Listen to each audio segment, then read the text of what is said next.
പ്രിയ സ്നേഹിതരെ, ജനസംഖ്യയുടെ വർധനവിനനുസരിച്ച് ജനങ്ങളുടെ ഇടയിലുള്ള പ്രശ്നങ്ങളും അനുദിനം വർദ്ധിച്ചു വരികയാണ്.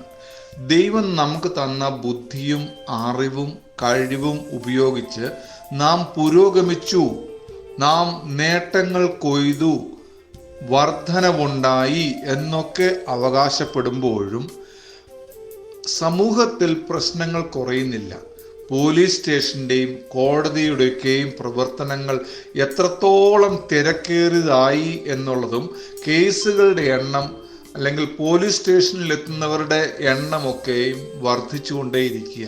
എന്തുകൊണ്ടാണെന്ന് ഞാൻ പലപ്പോഴും ചിന്തിക്കാറുണ്ട്. നമുക്ക് ലഭിച്ച അറിവൊക്കെ, നമുക്ക് ലഭിച്ച പരിജ്ഞാനവും വിവേകമൊക്കെ സമൂഹത്തിൽ സമാധാനത്തോടെയും സന്തോഷത്തോടെയും ജീവിക്കാൻ വേണ്ടിയാണ്. ഈ വിഷയം നമുക്കെല്ലാവർക്കും അറിയാം, നാം എല്ലാവരും അംഗീകരിക്കുന്നുണ്ട്. എന്നാൽ മറ്റുള്ളവരെ ഉൾക്കൊള്ളാനോ സ്നേഹിക്കാനോ കരുതുവാനോ കഴിയാത്ത രീതിയിൽ ചെറിയ ചെറിയ വിഷയങ്ങൾ ഇട്ടുകൊണ്ട് പ്രശ്നങ്ങളാകുക, തർക്കങ്ങളാകുക, ഇതൊക്കെ വളരെ സ്വാഭാവികമായി നടന്നുകൊണ്ടിരിക്കുക. മറ്റൊന്ന്, പണം കൊയ്തെടുക്കുവാൻ, പണം സ്വന്തമാക്കുവാൻ വേണ്ടി ഏത് രീതി ഉപയോഗിച്ചും പണം സ്വന്തമാക്കണം, പണം നേടണം എന്ന് ചിന്തിക്കുന്ന ഒരു സമൂഹമാണ് നമ്മുടെ ചുറ്റുമുള്ളത്. ഇനി നല്ല രീതിയിൽ നേരായ രീതിയിൽ പണം സമ്പാദിക്കുന്നു എന്നതുപോലെ തന്നെ നേരെ ചൊവ്വയല്ലാത്ത രീതിയിലും പണം സമ്പാദിക്കാൻ ധാരാളം പേര് ശ്രമിക്കുന്നുണ്ട്.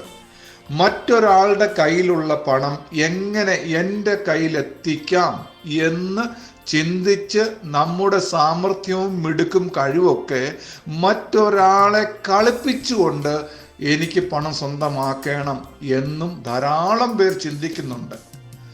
എൻ്റെ ശബ്ദം കേൾക്കുന്ന പ്രിയമുള്ളവരെ, നാം ആരും അങ്ങനെ ആകരുത്. ന്യായമായും നമുക്ക് അധ്വാനിച്ച് നേടുവാൻ കഴിയുന്ന പണം മതി എന്ന് വെക്കണം. അതിലുപരി മറ്റൊരാളെ കളിപ്പിച്ചും മറ്റൊരാളെ ചതിച്ചും മറ്റൊരാളുടെ അറിവിൽ കവിഞ്ഞ് അയാളുടെ കയ്യിൽ നിന്ന് പണം എനിക്ക് അപഹരിച്ചെടുക്കണം എന്ന് ചിന്തിച്ച് നമ്മുടെ കുരുട്ടുബുദ്ധി എന്ന് തന്നെ ഞാൻ പറയട്ടെ, ആ ഒരു മിടുക്ക് അതിനു വേണ്ടി ആകരുത്. മറ്റുള്ളവരെ ചതിച്ചുകൊണ്ട് ഒരിക്കലും നാം പണക്കാരാകാൻ ശ്രമിക്കരുത്. പലപ്പോഴും പറഞ്ഞു കേട്ടിട്ടുണ്ടല്ലോ, നേരെ ചൊവ്വേ അധ്വാനിച്ച് നേടാത്ത പണമൊക്കെയും നാം ഹോസ്പിറ്റലിലും വൈദ്യർക്കും കൊടുക്കേണ്ടി വരും എന്ന നാട്ടിലൊരു ചൊല്ലുണ്ട്. അപ്പോൾ എന്താണ് സൂചിപ്പിക്കുന്നത്? നീതിയോടെ നേരോടെയാണ് കാര്യങ്ങൾ നടക്കുന്നതെങ്കിൽ നമുക്ക് ലഭിക്കുന്ന പണം നമ്മുടെ കയ്യിലിരിക്കും, നമ്മുടെ ആവശ്യത്തിന് ഉപയോഗിക്കാൻ പറ്റും. ഇല്ലെങ്കിൽ വൈദ്യർക്കും ആശുപത്രിയിലും കൊടുക്കേണ്ടി വരും എന്ന് പറയുന്നതും തന്നെ വ്യക്തമാണ്. അസുഖങ്ങള്, രോഗങ്ങള് അനുദിനം നമ്മളുടെ ശരീരത്തെ കാർന്ന് തിന്നുന്ന അനുഭവങ്ങളിലേക്ക്, രോഗങ്ങൾ വർദ്ധിക്കുക, സമാധാനം നഷ്ടപ്പെടുക, സന്തോഷം നഷ്ടപ്പെടുക, ഇതൊക്കെ സംഭവിച്ചുകൊണ്ടേയിരിക്കും. അതുകൊണ്ട് തന്നെ സമാധാനമായി ചിന്തിക്കേണ്ട കാര്യങ്ങൾ വേണ്ടവണ്ണം ചിന്തിക്കുവാൻ നമുക്ക് കഴിയാതെ പോകും.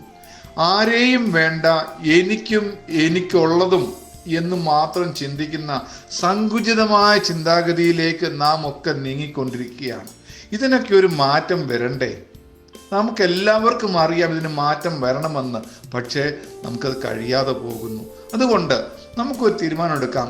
ആരെയും ഞാൻ ചതിച്ചുകൊണ്ട് മറ്റൊരാളുടെ പോക്കറ്റിലുള്ള കാശ് എങ്ങനെയെങ്കിലും എൻ്റെ കൈ കിട്ടണം എന്നുള്ള ചിന്ത മാറ്റി വെച്ചിട്ട് നീതിയോടെ നേരോടെയുള്ള പണം എനിക്ക് മതി എന്ന് വെക്കുന്ന ഒരു ചിന്താഗതി, ഒരു തീരുമാനത്തിലേക്ക് വരട്ടെ.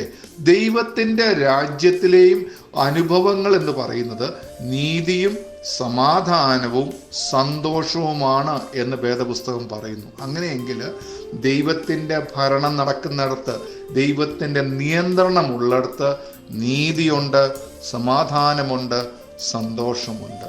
അപ്പോൾ എപ്പോഴെങ്കിലും ഈ അനുഭവങ്ങൾ കുറയുമ്പോൾ അറിഞ്ഞോണം, നാം ദൈവത്തിൻ്റെ നിയന്ത്രണത്തിൽ നിന്ന് വഴുതി പോകുന്നു, മാറിപ്പോകുന്നു എന്നുള്ളത് നാം അറിയേണ്ടത് ആവശ്യം. അതുകൊണ്ട് നീതിയോടെ ജീവിക്കുവാൻ, നേരോടെ ജീവിക്കുവാൻ, സത്യം പറഞ്ഞുകൊണ്ട് ജീവിക്കുവാൻ, മറ്റുള്ളവരെ ചതിക്കാതെ ജീവിക്കുവാൻ നമുക്ക് സാധിക്കട്ടെ.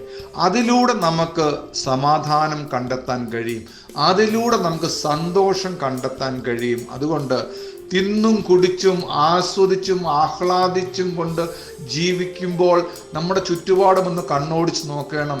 നമ്മളെപ്പോലെ ആ ഒരു നിലവാരത്തിൽ കഴിയാൻ കഴിവില്ലാത്ത എത്രയോ പേര് നമ്മുടെ ചുറ്റുപാടുമുണ്ട്. പണത്തിന് ബുദ്ധിമുട്ടുള്ളവർ, ഭക്ഷണത്തിന് ബുദ്ധിമുട്ടുള്ളവർ, ആരോഗ്യത്തിന് ബുദ്ധിമുട്ടുള്ളവരൊക്കെ ഇല്ലേ നമ്മുടെ ചുറ്റുപാടിലും?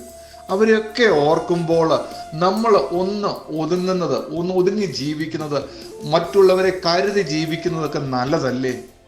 അങ്ങനെയുള്ള അനുഭവങ്ങൾ നമുക്കുണ്ടാകട്ടെ. ദൈവം നമ്മെ അതിനായി സഹായിക്കട്ടെ.